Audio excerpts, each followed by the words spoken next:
Awesome. So, um, Isaiah, we've known each other for a couple months now. I'm trying to think back to kind of how we met. I think I was just I was possibly prospecting into you. You were probably like on a list. It was like CRO at Tropic, and so Ryan probably put you on a list and just like go connect with these people.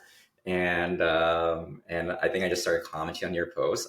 For what it's worth, like you were also posting a lot of stuff that was relevant to us as a business, and then that's kind of how this whole thing started, right? Yeah, I think so. I also can't remember exactly how it started. Probably should have gone back and looked, but I had probably been posting on LinkedIn for like a month at that point when we connected.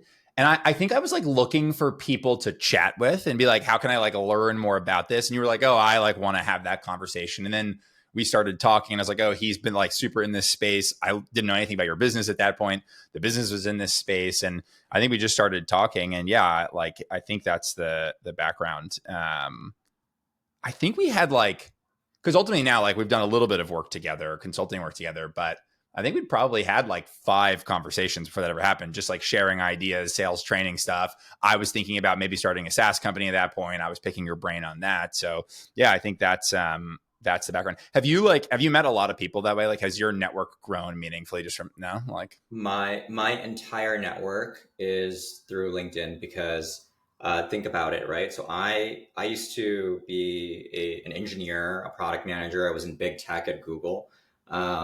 You don't talk to anybody in sales and marketing when you're at Google. They like shepherd the product manager around to do like a launch, right. and then they're like put you back and be like, we're gonna go sell GCP, and that's pretty much it. And so when I started a business, that was the first, and I got into the space, that was the first time I actually had to go and meet and network. And I started this business when the pandemic was still sort of happening. So it was really hard to meet people in person. And so I have 12K followers right now. It's all through LinkedIn. They play off each other. I'll meet people on LinkedIn and I'll go to a conference and meet them in person. They'll be like, I know you.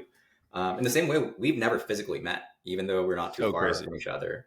But you can build a lot of very strong relationships, business relationships online. Totally. It's actually so true. I never think about the fact that we haven't met in person before. I think we almost met once or twice, but I feel like I talk to you so often now that it's like broken my brain when you think about the fact that, so the crazy thing for me about my relationship with you and Ryan and Letter Drop is like formed entirely from LinkedIn. Like we do like business together that I think we both find valuable. Like I love working with you guys. I think it's helpful for you too. We meet like only on Zoom and like all of that stuff. You know, there's a lot of like hate for posting on LinkedIn. People are like, oh, like it's, you don't get any value out of it. You're like shaking your fist at the sky, or like maybe people think it's like, I mean, I guess it is self promotional. And if you're not like willing to promote yourself a little bit, like you probably shouldn't be in like sales or marketing. But yeah, it is crazy. Like when you think about the profound benefits. And for me, like me, Isaiah, you guys, Letter Drop are like the poster child for that. I have a bunch of other examples now, but yeah, it is pretty crazy that you can like just be putting value out there sort of naturally that gravitates to other relevant people who are also doing the same thing and interested in LinkedIn. And then like that snowballs into like real business relationships, which is, yeah, I've become like totally converted. I was very anti LinkedIn. I don't even know if I ever told you that. Yeah, early on, I was anti LinkedIn, even like, I would like see candidates and like I've hired people who've been like big on LinkedIn and like plenty of people who haven't. And I was always like, oh, I don't know. Does that mean they're like not committed to what they're doing? You know, I just didn't understand it. And even like Dave, the CEO at Tropic, was always pushing everyone at the company and then me specifically to post. And I was against it. I tried it for a couple of weeks. And I think I didn't really understand it. I was kind of embarrassed. And then once I was leaving Tropic, I was like, okay, I have maybe 6 months till I'm out on my own.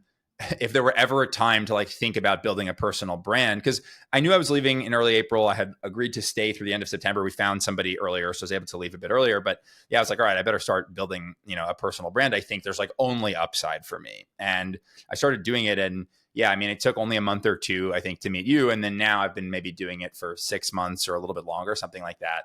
And yeah, I'm totally converted. And I try to convince my friends, like any friends I have who are starting a business, going out on their own, or if I talk to like early career salespeople, I'm always trying to convince them to get more active on LinkedIn. So yeah, I don't know. I don't even remember where the question started, but super valuable way to start business relationships for sure. Yeah. Tell me a little bit more about how you got to where you are today, and maybe how your thoughts in terms of sales has also changed to get you to this place. I know you were at Wonderkind as an IC way back when, and then you joined Tropic as their first AE, and sort of rose up to be CRO, and now you're kind of out on your own. But yeah, I'm just curious about like that journey for you and how your perspective on sales has changed throughout that. Yeah, totally. Yeah, happy to talk about the journey. It won't be super LinkedIn heavy. So for the folks who are only here for the social selling stuff, sorry, but it will lead there eventually. So yeah, I did 1 year of politics, 2 years of management consulting. I just like, I was like, okay, I want to eat what I kill. I think I would be good at sales. I did not know anyone in sales. I didn't know anything about sales, like nothing at all. And I just got this idea in my head that I should look for a sales job.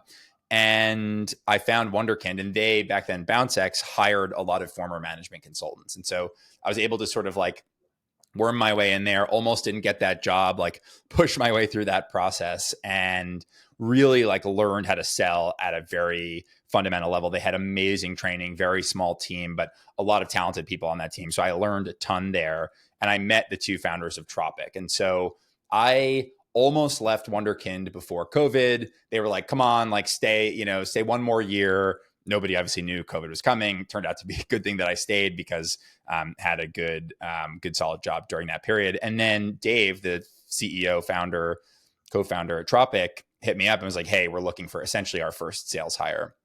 And I knew that I either wanted to go out on my own and start something or go super early stage. And so it was just like serendipity, like perfect timing, perfect place. I didn't interview anywhere else. I didn't talk to anybody else. I just, I looked at the Tropic website to refresh myself on what they were doing. And I was like, instantly, I was like, I could sell this product. I knew immediately. And anyone, by the way, who's looking at like an early stage role like that, who wants to be the first sales hire, or I guess really any sales job, you should have that feeling. You should really believe like you understand the persona, you understand the product, you believe it's valuable.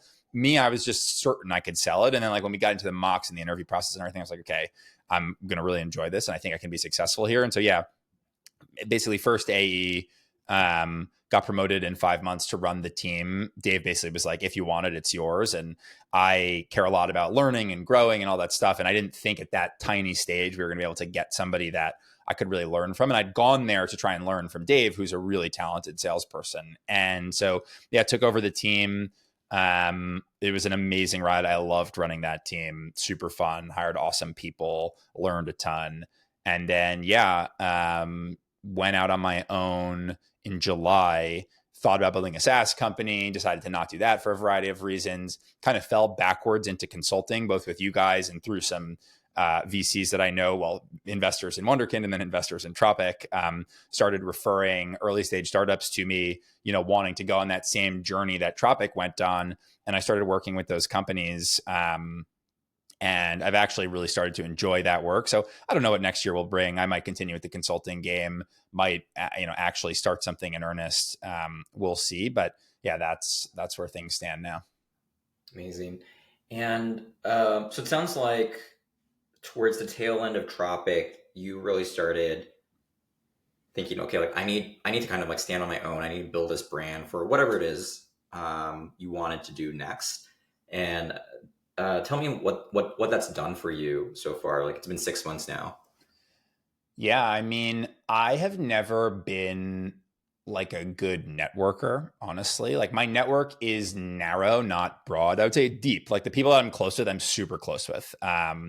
And I would like do a ton for those people. I think they would do a ton for me, but I don't know a ton of people. I never like went to the sales leader dinners. I didn't go to a lot of conferences. I don't know. I never felt like it was important. And I've gotten all my jobs from like either like when I wanted to go to Wonderkind, I just found the job randomly. Somebody mentioned the company to me. There were like alumni from my school who worked there. I hit them up randomly on LinkedIn. I didn't know them. So it's like, I didn't really need like a huge network. It was just sort of random connections. And then Tropic was the, I knew the founders from Wonderkind, but I was like, all right, I don't have a big network. I very likely want to do something on my own. I'm going to need a way to like generate awareness and promote whatever it is that I'm doing. What is the easiest way for me to do that? And I was like, all right, I know there are a lot of people who post about sales training and how to be a better salesperson on LinkedIn, but that for me was my literal favorite part of the job at Tropic. I loved teaching the team. And I think if you talked to the reps who worked under me, they would reflect something similar, that that part of working there was awesome. Really good training, just culture of development. And it was actually Dave, the CEO of Tropic, who convinced me that I had something to say about that. And so I was like, you know what, if I just start putting out like sales training content, and I'd had a false start like a year before. I posted for like 2 weeks. It went pretty well. It just didn't stick for whatever reason. So I kind of knew that there was like demand and interest in that kind of content. And so it's like, all right, if I like talking about sales training, I think I'm good at teaching people to sell. I think I'm good at explaining stuff. I was like, let me start posting. And I think I can get awareness among salespeople and sales leaders and early stage founders, which there's a very good chance that's the profile I'll end up selling whatever my product or service is to. And so I was like, all right, let me take a shot at this. And I wasn't sure, but I was like, at that point, pretty confident. I didn't know how long it would take. Like I had all of my followers were connections. So I have like maybe 2,000 connections. Back then, I think it was like 1,500. That was all the people in my network. And now I'm at maybe like almost 6,000 followers. I'm still at like just over 2,000 connections. I don't like, a lot of people play the game of like connecting with 1,000,000 people. I haven't done that. I tried it briefly. And yeah, just people have slowly but surely, a couple people every day follow just from the sales training content I put out there. And I've gotten like a direct customer from LinkedIn, which is you guys.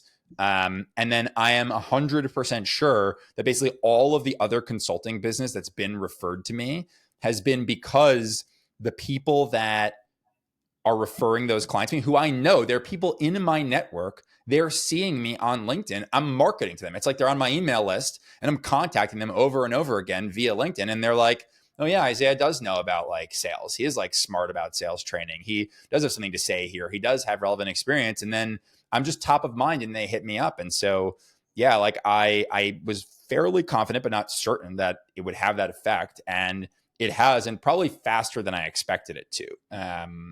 I can go deeper on any of that, but yeah, it's been like 6 months and super valuable.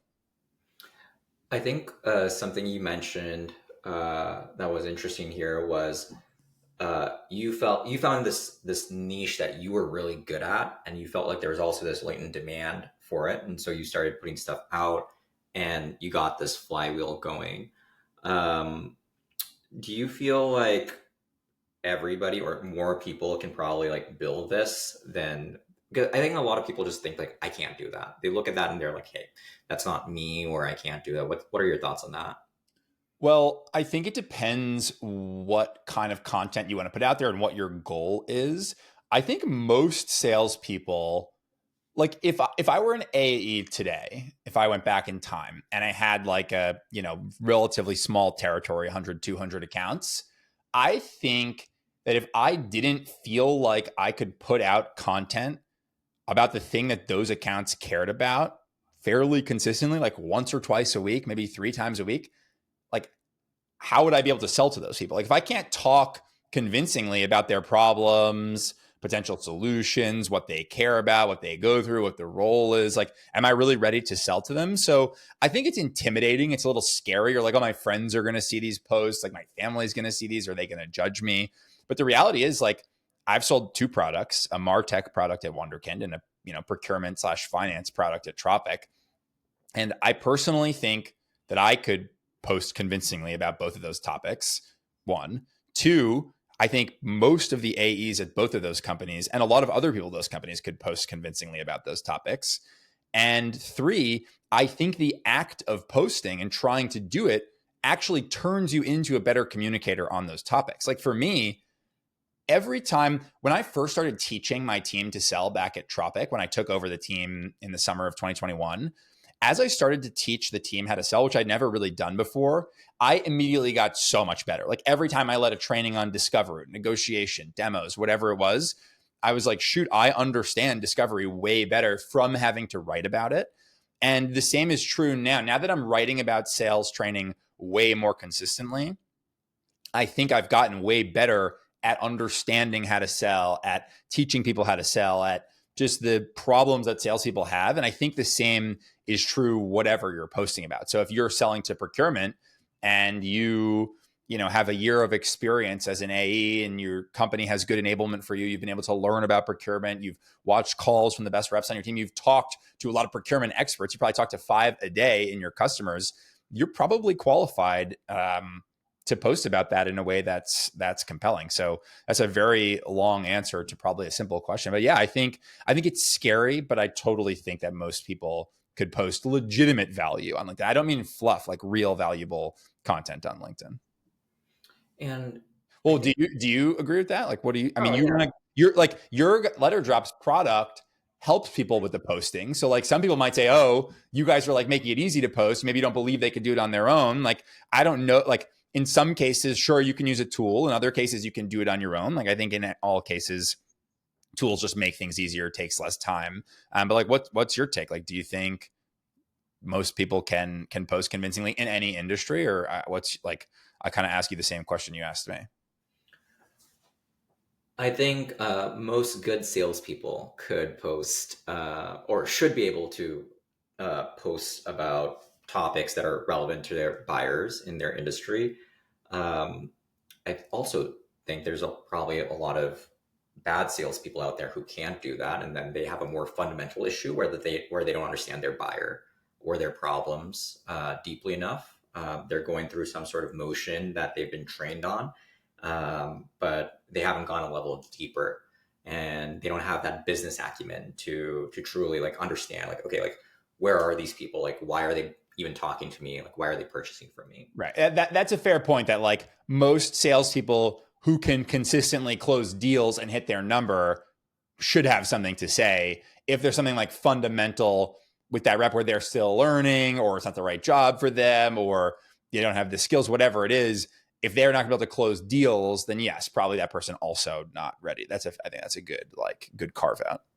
And so I think at Letter Drop, all we do is we just try to lower that friction. You said it, hey, it's a lot of work to think about this stuff and all that. We're just lowering the friction by taking stuff you've already said on your conversations with these folks, or taking information that's out there in your industry and just giving you like a menu of like, hey, here's a bunch of smart stuff you've said or things customers have asked you. There's probably 100 other best fit customers out or prospects out there who look exactly like this, and they want to have the same conversation with you.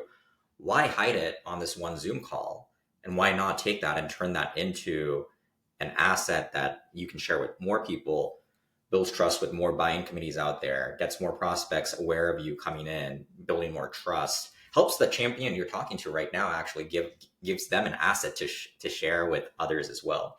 Yeah. And so I think that's really where the value is just taking your existing conversations or taking smart things and just making them more public, and really reducing the friction there. Yeah, I mean, executives have ghostwriters for all kinds of things, right? Like that's what PR firms do. Is like they put, content together. There's all kinds of content writers, all that stuff. And there's not like, I think that's perfectly reasonable that people who are busy or their specialty isn't writing whatever type of content it is, rely on someone who is an expert. And I think, especially when you're starting out, posting, like doing something to make it easier for yourself, just to lower the friction so it's not so daunting, give you good inspiration, all those reasons. Yeah, I think there's a lot of value to using those kinds of tools. And even for me, like when I was starting out, I was like going through LinkedIn and reading what other people were posting and trying to understand like, why did this work? I would like scroll through and look for posts with outlier numbers of, likes or engagements or whatever you call it, or comments. And then I would try to like unpack what was going on there. And then I would save those and then I would go back. It's probably a super inefficient process, but I think it did help me learn.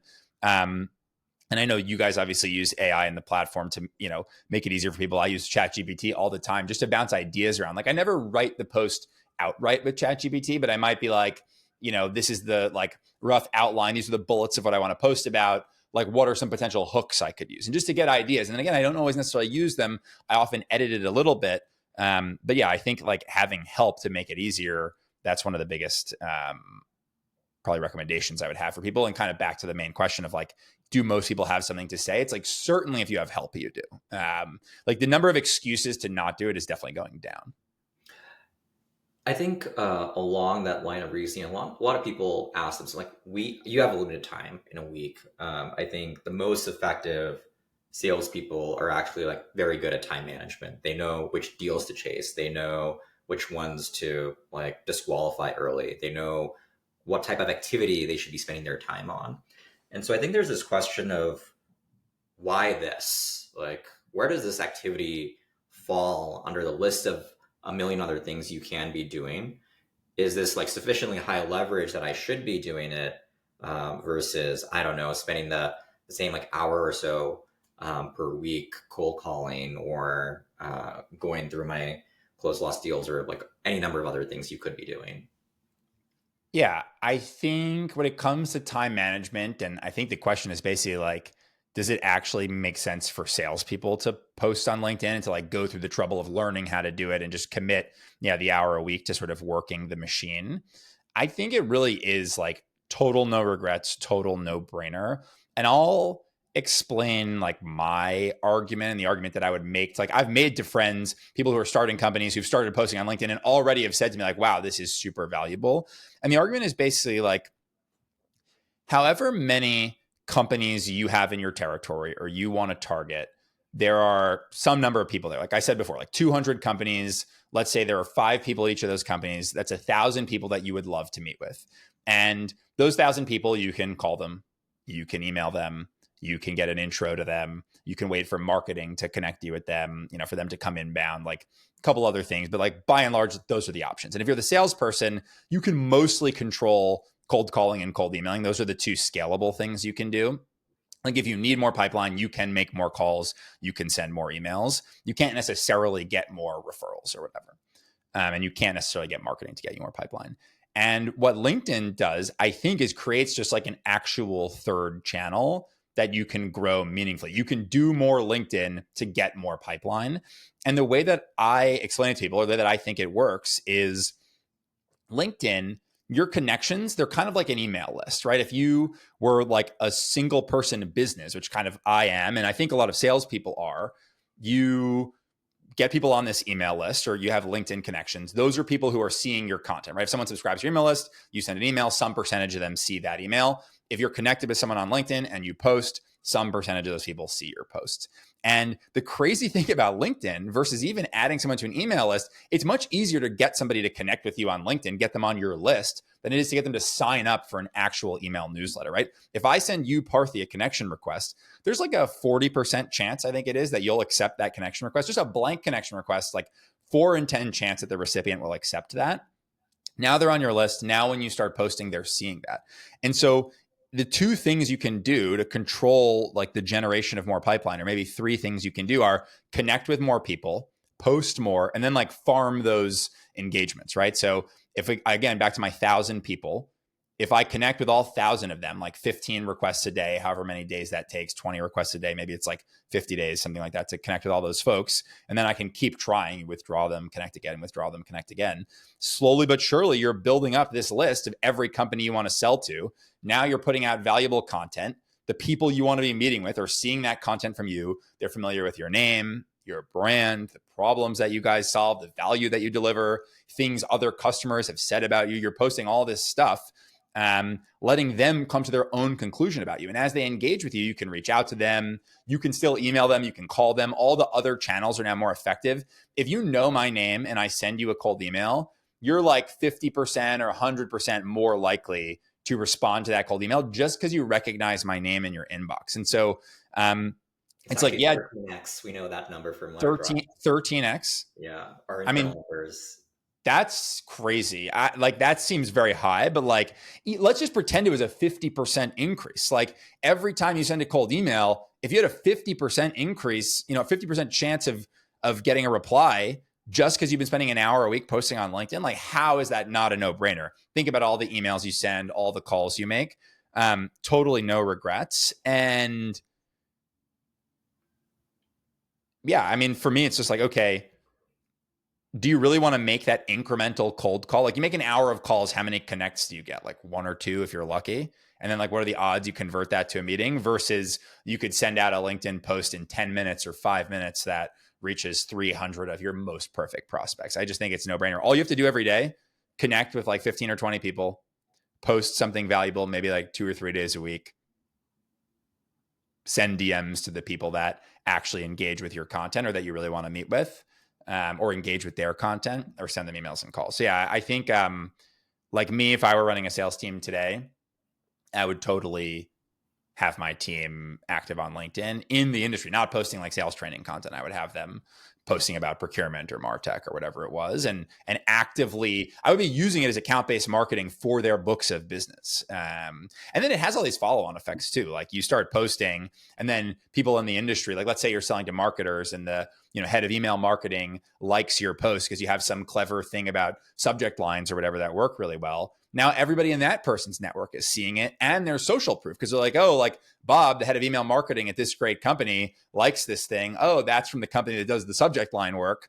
Cool. So you're getting now like success by association from the people who are engaging with you. You're getting to free ride on their networks, all that stuff. Yeah, I Yeah, think it's no regrets. I think a lot of people, when they think about salespeople posting, the vast majority of salespeople posting just end up posting about sales, regardless of whether or not they sell to somebody who cares about sales. And I think that's where like the disconnect happens. I think there are like lots of fairly famous like Brian Lamana, Gong, or Kyle. They say things that launched Darkly right now, and they post about sales, even though that's not what launched Darkly. Gong, actually, there's like a really good fit for Brian and Gong over there, but for Kyle, he's worked at MongoDB and launched Darkly. Like nobody buying those products actually cares. And so I think that's what influences people to think like, oh, I can just post about sales over here because I'm a salesperson. Um, Whereas actually like the best sellers are have like deep empathy for the people they sell to, and all their activity or they're like all their activity are essentially like, how do I like fit into their world really? Yeah, and I think if you're a salesperson, if you're an AE, like posting about sales is better than not posting at all. But it's not going to help you in most cases, unless you sell to salespeople, obviously, like Brian. It's not going to help you actually hit your number or improve your performance. I do think for sales leaders, so like when I was at Tropic, the bit I was posting was about sales training. For someone like Kyle, he's not selling to salespeople, but for a sales leader, I think it's a really good way to attract talent, to build a brand for your company. And you have less like account-based marketing direct responsibility. I also think there's a case for sales leaders to post about the product that they're selling, but I don't have an issue with sales leaders posting about that. And there are other people within the company, like maybe if you're the engineering leader, you may want to post about engineering stuff and try to get technical talent recruited to your company. But if you're the CFO at a company like at Tropic, and your company sells to CFOs, the Tropic CFO now does post periodically on LinkedIn. I think that is a no-brainer. And if I was an AE, or if I had a team of AEs, I would want them posting about the product that we sell.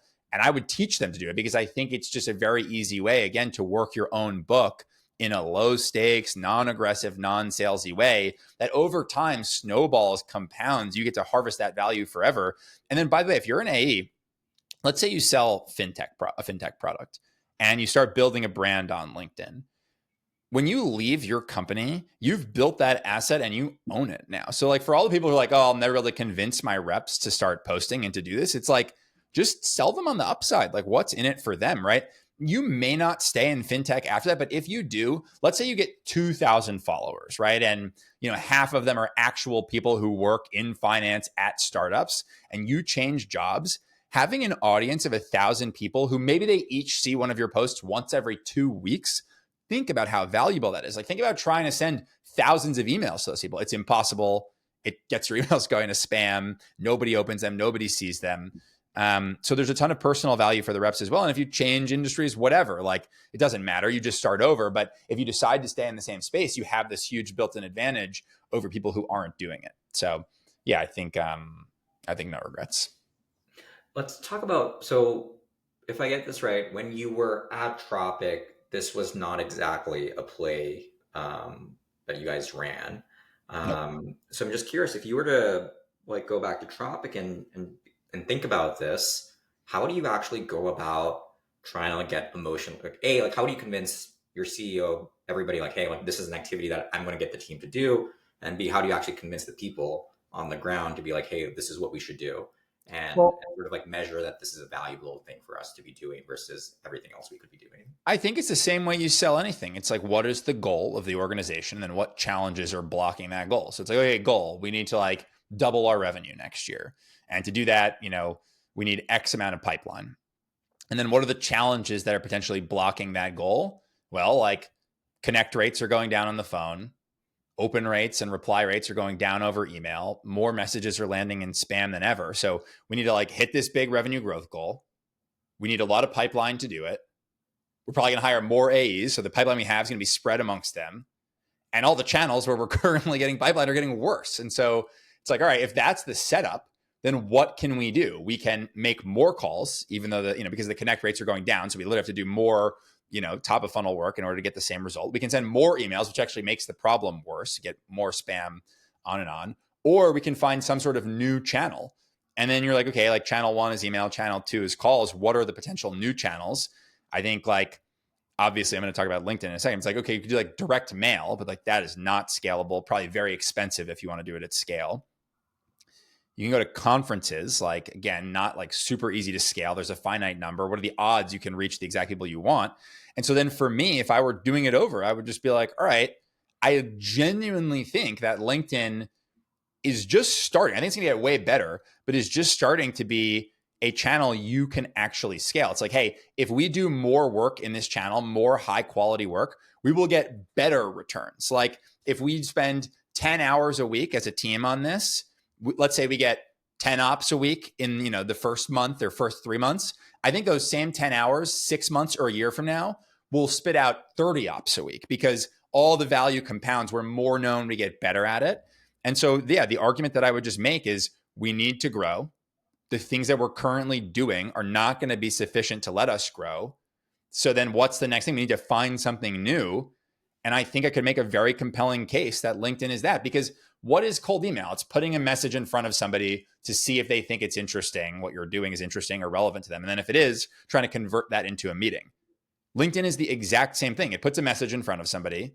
And if they think it's interesting, you try and convert that into a meeting. So why would you not look for a new channel where you can do exactly that, but there isn't the same like constraint on how much activity you can do like there is in email or calls, and the channel becomes very scalable. Like 10 minutes of work on LinkedIn could reach 300 people. 10 minutes of work on emails is going to reach one person. 10 minutes of work on calls, you're not going to speak to anybody. So yeah, I don't know. Does that answer the question? Like, what's the goal? What are the problems? What are the challenges blocking the goal? And then why is this potentially the best thing to do to, get us towards that goal? That's how I would frame it up. And that's how I'd think about it if I were running the team. And I know you said you were skeptical yourself a couple years ago, or like even as recently as a year ago. What would you say to your skeptical self back then? Like if like future Isaiah could go back and talk to past Isaiah or any other VP of sales or CRO in that position, how would you kind of like get them out of whatever mindset they were in and say like, hey, like actually, this is more of a no-brainer than you think it is? I mean, I think I would the first thing that comes to mind is I would just use examples. Like I've just now seen so many examples of people being profoundly successful either for themselves or their companies on LinkedIn. But it's like whatever your like gut feeling is. And for me, my skepticism was partially like, would it work? But also just like embarrassment. I was like, it's like so like cringe to post on LinkedIn. Like it's all these like clowns, you know what I mean? And do I want to be one of those people? And then it was just like getting over that, honestly. And then starting to like for me now, I've seen it myself. I'm like, basically all of the business I currently have in my consulting business, I can tie either directly or indirectly to LinkedIn, truly. And I could easily ramp it up. Like the thing I was just describing, where you can go and like add people to your list by connecting with them. I don't do that. If I want, I could grow way faster on LinkedIn if I put in 20 minutes a day to go and find the perfect people to connect with. I just like my consulting business can't really get that much bigger right now. And so I don't have any like major need to spend the time on that. But if I was like really interested in growing as much as possible, I would do that. So yeah, one, I would just use examples from myself or other people I know who've had tremendous successes.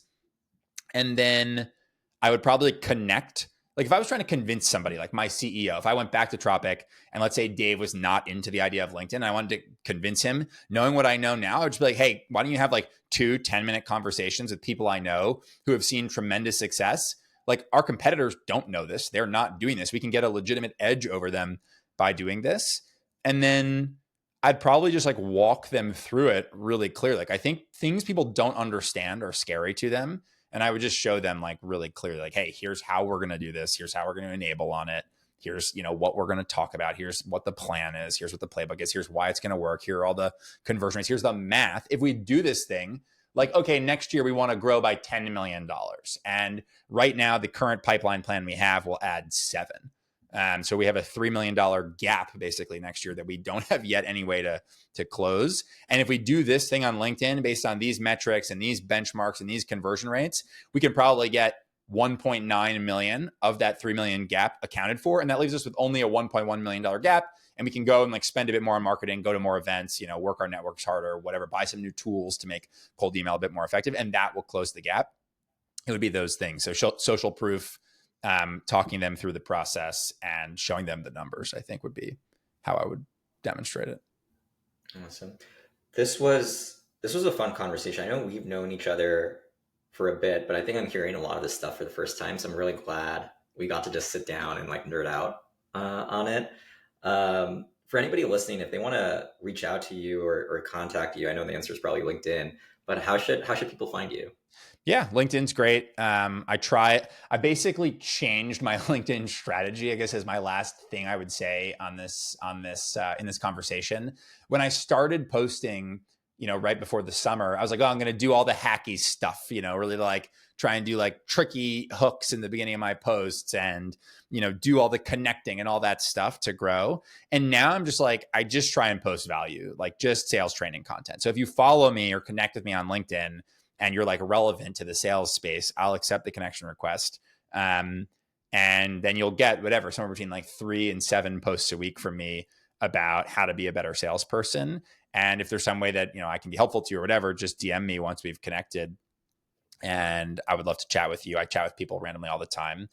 And yeah, I'm doing consulting for early stage startups right now. Pretty busy, but if somebody has like an interesting sales problem at an early stage startup, figuring out, what your message is or training, your early AEs on how to be better salespeople or dealing with competitors, those kinds of things, would love to chat about that. But yeah, hit me up on LinkedIn.